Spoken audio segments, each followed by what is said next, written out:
Nakatikim na ba kayo nitong chocolate mint ng Baskin Robbins? Pero dito sa Japan, ginawa nilang chocolate. Ang tawag nga pala ng mga Hapon sa Baskin Robbins ay 31 ice cream.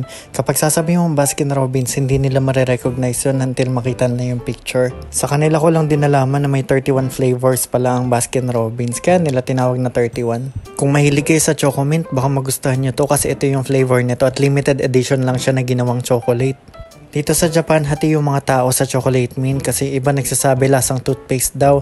Yung iba naman ay gustong gusto talaga to. Para sa akin, masarap talaga ang Choco Mint. So pag kinagat mo yung chocolate ay may makikita kang Choco Mint sa loob na napakasarap. Matigas yung chocolate sa labas pero yung loob ay napakalambot. Napakasarap na nagme-melt siya sa loob ng bibig. Pagkatapos na yun, kumain na kami ng tunay na pagkain. Galing lang to sa grocery store. Kung nakikita nyo yung mga yellow na sticker, yan yung discounted price niya. Sa mahal ng bilihin ngayon, dapat madiskarte ka talaga. Sobrang namiss ko talaga nata de coco. Yung binibili ko ng elementary pa ako. Siguro isa to sa pinaka-healthy na kinakain ko na hindi ko alam. So ang kakainin ko ay shrimp, egg at kanin. Yan, napakasarap niyan kapag hinalo-halo na. Gustong gusto ko talaga ang hipon kapag kinakain mo na nakabalat na. Pero ayaw na ayaw ko ng hipon kapag babalatan pa. Nakakaubos ng oras at nakakawala ng gana. Sinabayan ko yan ng Yakult. Halos pareho lang ng lasa ng Yakult ng Japan at Pilipinas. Pero dito may nabibili kang mga nakabox na malakihan. Minsan papakita ko sa inyo kung paano lumaklak ng Yakult.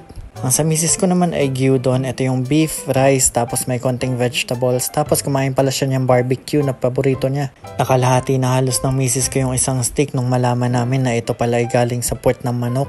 Mahirap talaga pag no read no write.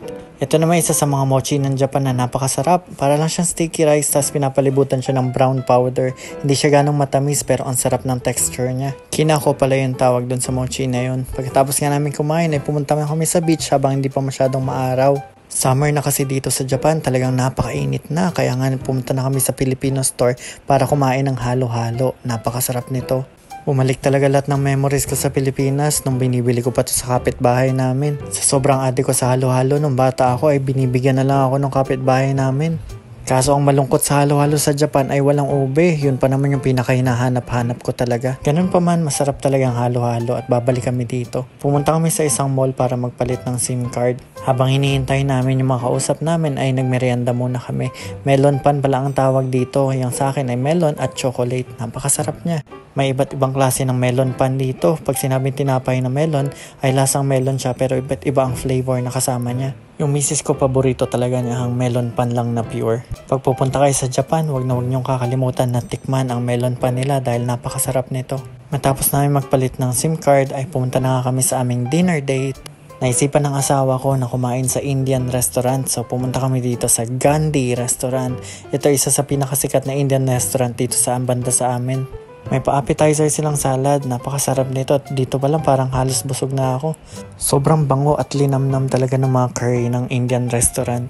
Kahit may mga asawa na tayo, huwag natin kalimutan i-date at i-appreciate ang ating mga partner para maging mas masaya pa ang marriage natin. Yun lang, bye-bye, namaste!